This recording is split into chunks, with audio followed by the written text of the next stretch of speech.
Jean-Baptiste Djebbari, bonjour. Bonjour à vous. Vous êtes secrétaire d'État au transport. Le Premier ministre, tout à l'heure à midi, ne doit pas décevoir. Et je serai familier en disant, il ne doit pas se rater. Comment faire pour ne pas décevoir? D'abord clarifier un certain nombre de choses, et notamment qui est concerné par la réforme. Je crois qu'il le fera. C'est l'histoire des générations sur lesquelles tout le monde discute. Je vais y revenir. Voilà. Donc dire qui sera concerné, dire combien et comment on calculera effectivement le niveau de pension pour ceux qui sont dans le système universel et pour ceux qui sont intégrés pour partie dans le régime actuel ou dans les régimes actuels et dans le système universel. Et puis dire aussi qu'on va créer beaucoup de nouveaux droits pour les femmes, pour les agriculteurs, le minimum à 1 000 €. Bref, rassurer les Français, dire que la valeur du point ne baissera pas, dire très précisément comment nous allons l'inscrire dans la loi, les règles d'or, les sécurités, comment nous allons faire en sorte d'avoir une gouvernance qui implique les partenaires sociaux, qui implique le Parlement. Et donc je crois que ce soit sorte. Oui, mais parce que ce projet, il a été beaucoup critiqué, il a été aussi beaucoup manipulé, notamment par les oppositions politiques. En tout cas, il y a eu beaucoup de désinformation. Et parce qu'on a tardé à le connaître. Peut-être, mais en tout cas, maintenant, il faut la clarté. Qui est concerné? Comment on calcule les retraites et les éléments de rassurance pour que les gens aient bien conscience que ce système il est positif. Sans dévoiler. Est-ce que vous savez, est-ce que vous savez tout ce qu'il y a dans ce que dira tout à l'heure le Premier ministre, franchement, Jean-Baptiste Djebbari? Je connais la plus grande partie de ce qu'il y aura. Vous connaissez la plus grande partie. En tout cas, je connais bien la partie sur les sujets de transport. Mais je laisserai évidemment le Premier ministre. Oui, ça j'ai bien compris, mais quand même, de ces annonces. On va avoir quand même. Je vais entrer quand même dans quelques détails. Pas d'annonce magique, a-t-il dit hier, de nature à faire cesser les manifestations.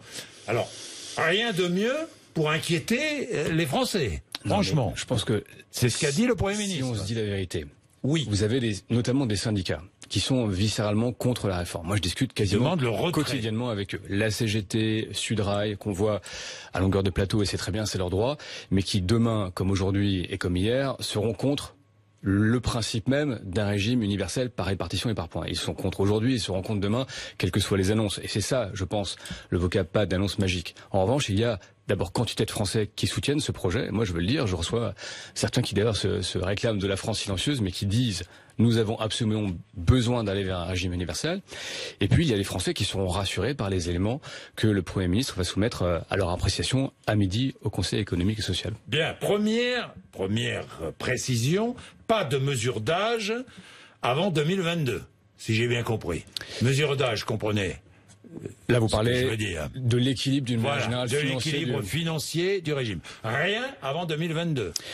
Ce qui est sûr, c'est que d'abord, le système universel qui se mettra en place, a priori, en 2025, celui-là devra être équilibré structurellement sur le plan financier. Après, vous le savez, le système actuel, les régimes actuels sont en déséquilibre financier. Et le sujet, c'est de savoir, parce que tout est dans tout, le paramètre financier est un des paramètres, mais c'est de savoir comment on fait en sorte de rééquilibrer progressivement le système qui est actuellement en déficit. Moi, je pense que les partenaires sociaux ont un rôle à jouer dans tout ça.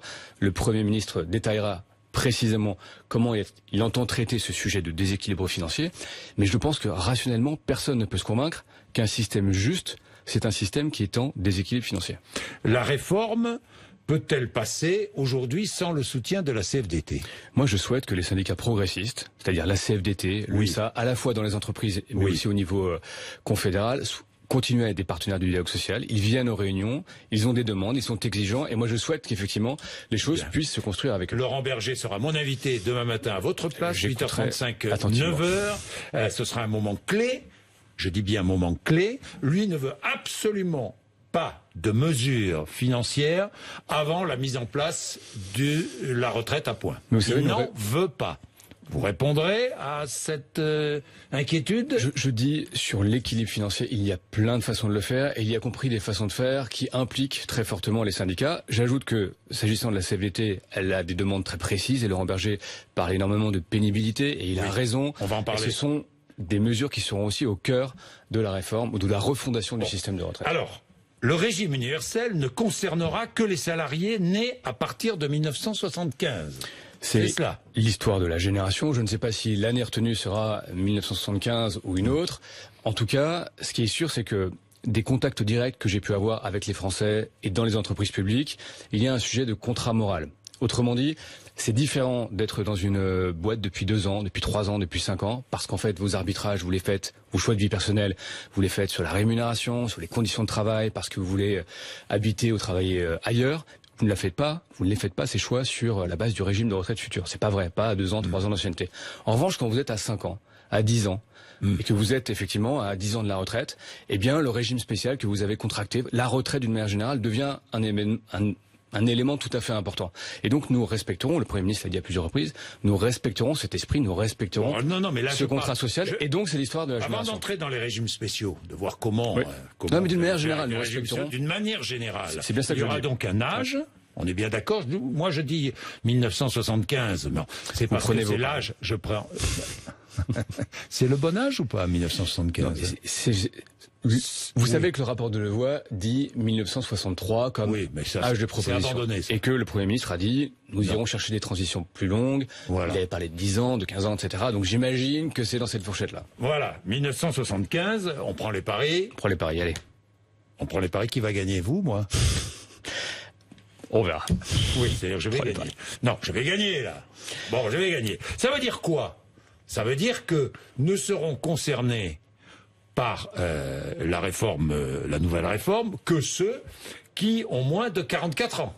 En tout cas, ce qui est sûr, c'est que ce soir, chaque Français doit pouvoir se dire « je suis dedans ou dehors ». Ça, c'est un premier élément. Moins de 44 ans, je serai concerné. Au-delà, je ne suis pas concerné. Pour la raison que j'ai dit.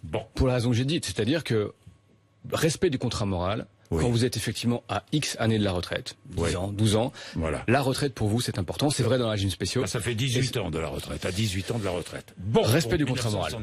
En ce qui concerne les régimes spéciaux, on va faire un effort encore supplémentaire, si j'ai bien compris. Oui? Non, c'est pas un effort supplémentaire. Aujourd'hui, la réalité dans les régimes spéciaux, c'est que vous pouvez partir à 52 ans, à 57 ans, à 62 ans. Vous avez des gens effectivement qui relèvent plutôt des critères du régime général, et puis des gens qui partent ou qui peuvent partir plus tôt, même si eux-mêmes sont en transition et partent de plus en plus tard. Donc simplement, la génération qui sera annoncée tout à l'heure, elle s'appliquera aux régimes spéciaux, et de fait, vous avez des gens qui partent plus tôt, donc nous respecterons ce contrat. Donc 80 ou 85 les années. Vous reprenez vos paris à nouveau. Je vais encore gagner, là? Non, mais écoutez, je pense que le Premier ministre sera très clair sur le sujet. Mais 80 ou 85, ça veut dire que l'âge, ne seront concernés que ceux qui ont moins de 39 ans ou 34 ans. Ça veut dire qu'effectivement, nous respecterons cette même philosophie. Ceux qui sont à quelques années de la retraite doivent pouvoir se conforter, puisqu'ils nous l'ont demandé dans les différentes réunions. Quand je me suis rendu dans les entreprises, notamment à la RATP, notamment à la SNCF, ils disent, pour moi qui suis à 5 ans de la retraite, c'est important de ne pas être concerné. Mon régime spécial, j'ai signé avec. Je suis salarié aujourd'hui, j'imagine. Lorsque le nouveau régime entrera en vigueur, que deviendront mes droits déjà acquis? Les droits vont tous être... Alors si vous êtes concerné effectivement par... si je suis concerné, vos droits vont être convertis en points dans le régime universel. Votre stock de points va être indexé chaque année sur les salaires. Et à la fin, quand vous décidez de partir à la retraite, vos points deviennent des euros. À ce moment-là, ils sont indexés sur l'inflation, ce qui permet de maintenir votre pouvoir d'achat. C'est relativement simple. Indexé sur l'inflation? C'est indexé sur l'inflation? Votre pension. Alors, votre stock de points. Quand vous êtes en activité, vous cotisez et vous avez des points. Vos points sont indexés sur les salaires. Sur les salaires. C'est normal. Ce sera inscrit dans la loi. Inscrit dans la loi.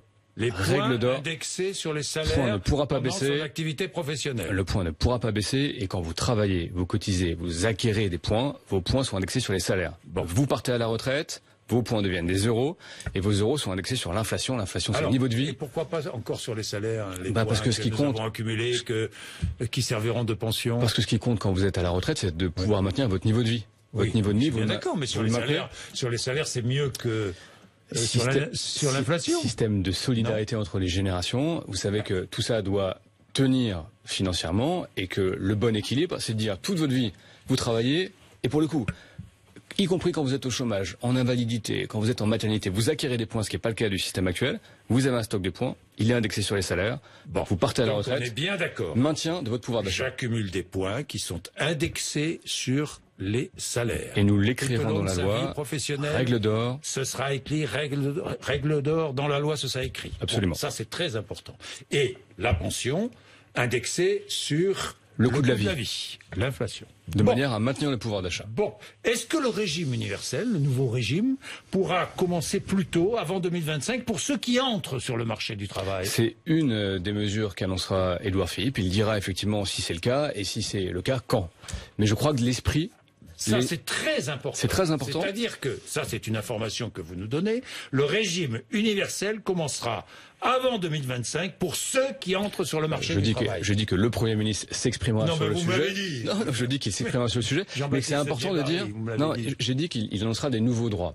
Et parmi les nouveaux droits, il y a effectivement des droits qui peuvent s'appliquer un peu avant 2025. Et je crois que c'est important de le dire, parce que dans ce projet de loi, on a beaucoup parlé effectivement des éléments d'inquiétude, on n'a pas beaucoup parlé des éléments positifs, et je peux vous garantir une chose, c'est que quand vous êtes aujourd'hui agriculteur en Haute-Vienne, à Limoges ou ailleurs, et que vous touchez 400-500 euros... C'est une région qui vous tient à cœur. Oui, très à cœur. Mais le régime nouveau que nous créons, il sera extrêmement favorable, et le fait d'avoir, pour une carrière complète, 1 000 euros minimum pour vivre quand vous êtes à la retraite, c'est extrêmement important et c'est un grand progrès social. Bien, des inquiétudes. Comment pouvez-vous garantir qu'avec un système à points, le niveau de retraite, la pension ne baissera pas? Mais je vais vous dire, d'abord, les Français connaissent très bien les régimes à points. Vous savez qu'il y a 42 régimes. Sur les 42 régimes, il y en a 28 qui sont déjà à points. Vous avez 80% des Français qui sont affiliés à au moins un régime à points. Donc tout ce qu'on a entendu sur les régimes à points, excusez-moi de vous le dire, mais il y a eu quand même beaucoup de désinformations. Et je le dis, le premier régime à points qui a été créé, c'est la GIRC. La GIRC, après, ça a été créé par le Parti communiste pour lutter contre la précarité. Et depuis les années 60, ce régime, il est piloté par qui? Par les syndicats et par le patronat ensemble. Et ce régime, il est bien géré. Donc et il gère 80 milliards par an, ce qui n'est pas tout à fait rien. Donc d'abord, les régimes à points, ça existe. C'est géré par les partenaires sociaux, c'est bien géré en général, et ça permet, de lutter effectivement contre la précarité, ça permet d'avoir des droits très clairs, d'avoir beaucoup de visibilité, parce que demain vous aurez votre compte en points et vous pourrez exactement savoir combien ça vous fera à la retraite, avec ce système effectivement de valeur du point qui ne baissera pas. Et donc je pense que c'est un grand progrès, y compris en termes de confiance. Avec ce nouveau système, je crois que vous aurez davantage confiance, parce que vous pourrez vous projeter davantage dans l'avenir. Jean-Baptiste Djebari, combien touche un député après 5 ans de mandat de retraite? Alors je sais pas, parce que j'ai pas regardé, vous voyez, mais ce que je sais, c'est que vous toucherez une retraite, vous. Oui, alors ce que je sais, 500 euros, non, ça c'est, je crois, l'ancien régime. C'était le régime spécial, et effectivement à chaque. Vous serez affilié au régime. On est maintenant affilié au régime général, mais je le dis parce que je me suis fait alpaguer par des syndicalistes de Sudrail il y a 2 jours et qui m'ont dit exactement ça. Vous allez toucher un régime spécial. J'ai dit la première loi que nous avons votée, c'est une loi qui supprimait le régime spécial des députés. Et supprimer, ça veut dire qu'on a fait moins 30% ou moins 37% sur effectivement la pension qui était, je crois, de 1 500 euros de retraite pour un quinquennat. Aujourd'hui, les députés, c'est le régime général. Point. Donc il y a plus ces 1 500 euros. Des points. Exactement. Qui auront la même valeur que les points des autres. Le Sénat a dit d'ailleurs qu'il l'appliquerait également, j'ai entendu Gérard Larcher ce matin, mais il n'y a plus de régime spécial, et je veux le dire, les chiffres que vous annoncez, ça n'existe plus.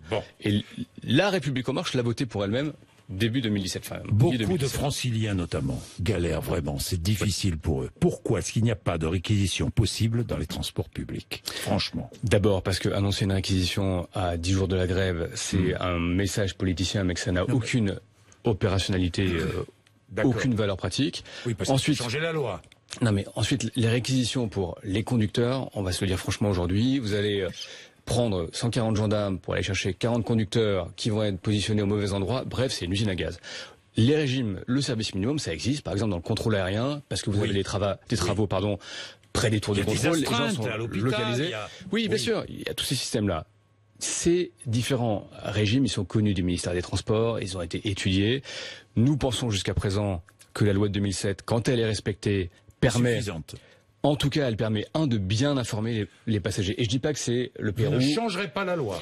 Je dis juste quand elle est appliquée, j'y reviens juste après, mais la loi de 2007, quand elle est appliquée, elle permet, de bien informer les passagers, les voyageurs. Et je le dis, tous les plans de transport qui ont été annoncés depuis le 5 décembre, ils sont tenus. Et ils sont même un tout petit peu meilleurs. Aujourd'hui, on a 5% de plus. C'est encore très compliqué. Mais on a un peu plus de 30% du trafic. Et j'espère que ça va aller en s'améliorant du fait des annonces et des discussions qu'on pourra avoir avec les syndicats. Mais elle permet d'exercer son droit de grève et elle permet d'informer les voyageurs. Et je le dis, l'État, dans le droit aujourd'hui français, il est fondé à agir, il est en capacité d'agir si durablement les Français étaient empêchés de se déplacer, si l'activité économique était durablement entravée, si les besoins essentiels de la nation n'étaient plus satisfaits. La loi aujourd'hui, elle le permet déjà. Et donc l'État est déjà en capacité d'agir si on avait des phénomènes de blocage durable. Mais c'est l'équilibre, c'est l'équilibre, et on peut se convaincre que c'est l'honneur du système français de permettre cet équilibre d'une grande démocratie, d'avoir des gens qui contestent dans la rue, par le droit de grève, un système, une réforme, une refondation politique. Ça fait 6 jours que c'est... Oui, ça fait 6 jours. Et aujourd'hui, c'est le jour de la clarification. Chacun pourra se déterminer. C'est-à-dire que si ça continue, si les blocages dans les transports continuent, l'État va intervenir. Mais chacun doit être responsable. Je dis la loi le permet. La loi le permet. Chacun doit être responsable. L'État appliquera la loi. Chacun doit être responsable. Oui. Je l'ai dit, vous avez des syndicats qui, évidemment, vous restez en grève. Parce que c'est important de dire, chacun doit être responsable. Aujourd'hui, nous allons annoncer un certain nombre de mesures qui devraient rassurer, y compris un certain nombre de syndicats progressistes qui aujourd'hui contestent pour partie la réforme, mais qui ont envie d'avancer. Qui, d'une manière générale, philosophiquement, ont envie d'avancer. Qu'allez-vous faire? Si les blocages durs, je l'ai dit, l'État est en capacité d'agir, la loi aujourd'hui le permet. Je dis que le sujet des services minimums, d'une manière générale, sont connus du ministère des Transports. Je ne dis pas qu'aujourd'hui, il y a un sujet pratique devant nous, mais je dis qu'effectivement, ces sujets sont l'État interviendra. Je dis simplement, je redis, parce que je veux que les Français soient rassurés. Non, mais je veux... L'État n'est pas démuni, le droit lui permet d'agir. L'État pourra... faire valoir le droit. Exactement. On est bien d'accord. État de droit. Et la région Île-de-France, elle, a affrété, vous avez vu, des 220 bus, des cars privés. De manière, effectivement... Oui, parce que, et d'ailleurs nous avons demandé un certain nombre de choses aux opérateurs privés, aux VTC, aux taxis, aux cars Macron. Nous leur avons permis un certain nombre de dispositifs, en tout cas de se déplacer plus facilement, notamment à l'intérieur de Paris. Et Madame Pécresse, sur le covoiturage ou encore sur l'affrètement de cars pour amener des gens, notamment dans Paris intramuros, fait parfaitement le travail de la région. Les indemnisations, les remboursements. Plutôt traditionnellement, plutôt en fin de grève. Oui. Ce qui se passe en général, c'est qu'il y a... Je suis abonné à la SNCF. Oui. Je dois être remboursé. Moi, je vous dis ce qui se passe traditionnellement, c'est-à-dire que quand vous avez comme ça des ruptures de trafic importantes pendant une semaine, 2 semaines, 3 semaines, habituellement, il y a une discussion entre la région qui paye en Île-de-France et la RATP et la SNCF, et en général, la moitié des abonnements sont remboursés. En général, c'est comme cela que ça se passe. Les transporteurs routiers, qui sont en colère, perds ma voix, pardon, Jean-Baptiste, les transporteurs routiers qui sont en colère.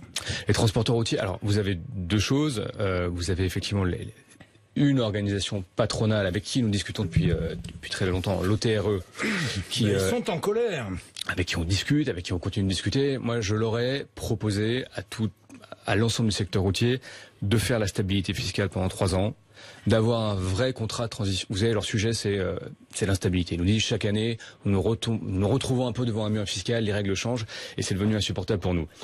Ils ont plusieurs problème, le secteur routier. Ils ont effectivement la stabilité fiscale. Je les ai rassurés sur ce point. Ils ont un problème d'attractivité. On a besoin de 30 000 chauffeurs dans les prochaines années. Donc, c'est un métier qu'il faut valoriser, notamment auprès des jeunes. Moi, je préconise que... Oui, 30 000, 50 000 chauffeurs. Même. En France, en tout cas, c'est entre 30 et 50, mais effectivement, c'est beaucoup de chauffeurs. Il faut valoriser le métier. Absolument. Les salaires sont trop bas. Oh, les salaires avec les primes sont trop bas. Sont plus haut que la moyenne des Français, mais il n'en reste pas moins que vous partez souvent en transport international, vous partez plusieurs jours, que c'est un métier évidemment qui est difficile. Mais oui, il faut attirer les jeunes vers ces métiers-là. Vous savez, aujourd'hui, on a mis en place le service national universel. Vous avez des classes d'âge de 800 000 jeunes qui, à mon avis, doivent être mis plus au contact de ces métiers, notamment des métiers des transports, et notamment le transport routier. Ce sont des métiers qualifiés, ce sont des métiers où la rémunération est correcte. Et quand sur on la leur compare. retraite. Et sur leur retraite, ils ont ce qu'on appelle un congé de fin d'activité. Exactement. Qui va évoluer. Nous leur avons proposé de les accompagner pour le faire évoluer parce que c'est une demande de tous, des syndicats de salariés comme d'ailleurs du patronat. Et l'État a dit, 1, nous le garantissons sur 3 ans, et 2, nous vous accompagnons pour faire évoluer le système, ce qui est une demande de tout le monde. Donc ce sera garanti. Donc en tout cas, l'État est très accompagnant et a garanti pendant 3 ans le dispositif, le temps que syndicats, des salariés et patronat se mettent d'accord. C'est bien ça aussi, la démocratie sociale. Bien, merci Jean-Baptiste Djebbari. Nous allons attendre avec impatience maintenant les déclarations du Premier ministre. Nous verrons, parce que là, c'est qui tout double, non ? Non, c'est pas qui tout double. Moi, je l'ai dit. Parce que la pression est très forte. Tout le monde attend. Mais oui, mais il y a aussi je le dis. D'abord, tout le monde sera informé. Et y compris les syndicats seront informés et pourront être responsables. Mais moi, je le dis, la question de la légitimité. Moi, je suis parfaitement respectueux des 400 000 personnes ou des 800 000 de la semaine dernière dans la rue. Parfaitement respectueux. Mais je le dis en termes de légitimité. ce changement de régime de retraite, la transition vers un régime universel, c'était dans les promesses d'Emmanuel Macron. Il a été élu dessus. Les 315 députés de La République En Marche ont fait campagne, et c'était mon cas, sur le régime universel de retraite. C'était d'ailleurs une mesure qui était assez plébiscitée dans les réunions publiques. Et je le dis, la légitimité de faire cette réforme, elle est pleine et entière parce que c'est un engagement politique. Et je pense que nous avons le mérite de faire ce pourquoi nous avons été élus. C'est au moins quelque chose qu'on pourra nous reconnaître. Annonce à suivre sur BFM TV, sur RMC, bien sûr, midi, le Premier ministre. Et demain, je le précise, Laurent Berger sera mon invité, 8h35, 9h, sur RMC, sur BFM TV. Il est 8h54.